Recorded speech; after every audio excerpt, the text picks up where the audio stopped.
It's okay to be anxious. If you're not anxious, check if you're alive, rather than be a thermometer who simply reports how we feel. What gives us access to control the thermostat? Emunah bitachon. If you're fearless, you're in danger of losing your life. If you're fearless, if you go up and try to take a picture, a selfie with a bear in Montana, you're a moron. Dear Rabbi Goldberg, is a continuation of the previous email. Baruch Hashem, me and my husband are expecting. Thank God I feel so grateful, especially after the miscarriage. I really feel like Hashem answered all of my tefillos, but I can't help but also feel anxious, and I'll tell you why. My first pregnancy with my daughter was a roller coaster. At our anatomy scan, we received the news that my daughter had a very poor prognosis. They gave us all the worst outcomes. I started going to the high-risk doctor twice a week.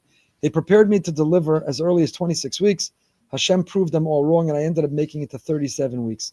My daughter was only 3 pounds. The doctor told us she was the smallest 37-weeker he'd ever seen. Baruch Hashem, she was a total, complete miracle, and I thank Hashem every day. She is now a thriving, healthy toddler living her best life, and we're so incredibly grateful. My anatomy scan for this pregnancy is coming up this week, and although I keep telling myself everything will be okay, and my daughter's living proof that doctors can be wrong, I need to have Emunah in Hashem, I can't help but feel scared and anxious. I tried ignoring my feelings of fear and distracting myself, telling myself again and again that I need Emunah, and it's wrong to feel anxious. But then I realized something very important, and I changed my thinking.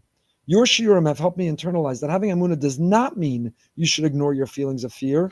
For me right now, Emunah means that I'm anxious, but I know that Hashem is holding my hand through it all, and that I'm not alone. And that in itself provides me with so much comfort.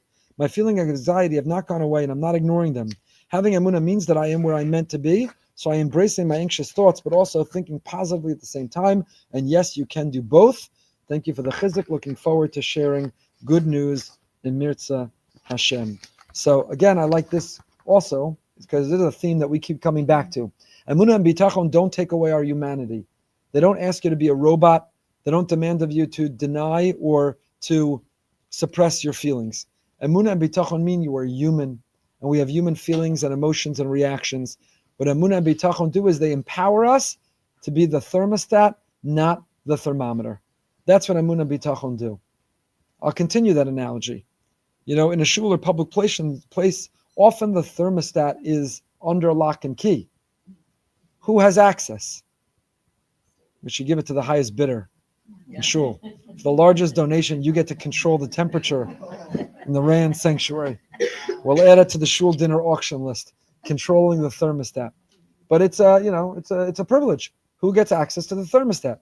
Today, it's not under a literal lock and key. Today, who has the app with the password to virtually control the temperature? Emunah and bitachon give us the key to our thermometer, to our thermostat.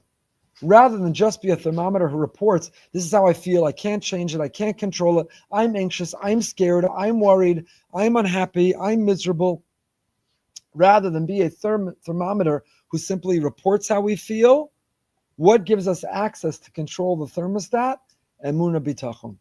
But it begins by realizing I'm cold, or it's very hot in here. The thermostat begins with recognizing I'm not comfortable with the temperature, I want to change the thermostat. It's okay to be anxious. If you're not anxious, check if you're alive. There are situations in life that you need to be anxious. We spoke about this last week or 2 weeks ago. The most dangerous thing are the children who are fearless. Right? We spoke about the Torans, the tourist morons who hang on the edge of the cliff. If you're fearless, you're in danger of losing your life. If you're fearless, if you go up and try to take a picture, a selfie with a bear in Montana, you're a moron. You're a moron. You're a tourist moron, a Toran. And there's no shortage of them. Fear is very healthy. Emunah bitachon don't mean don't have fear. They mean regulate it, control it, be in charge of it. Emunah bitachon give us the key and the password to be able to figure it out and to be able to navigate it. So I love that email. You're going for a scan and previously you had challenges. You wouldn't be alive if you weren't a little bit anxious, a little nervous, a little excited to find out and to see what Hashem has in store on that scan. That's healthy. That's called being alive. Now, what do you do with it? Do you say it to Tehillim? Do you lean into it with Emunah bitachon? Do you recognize and embrace your place that Hashem is with you in that scan?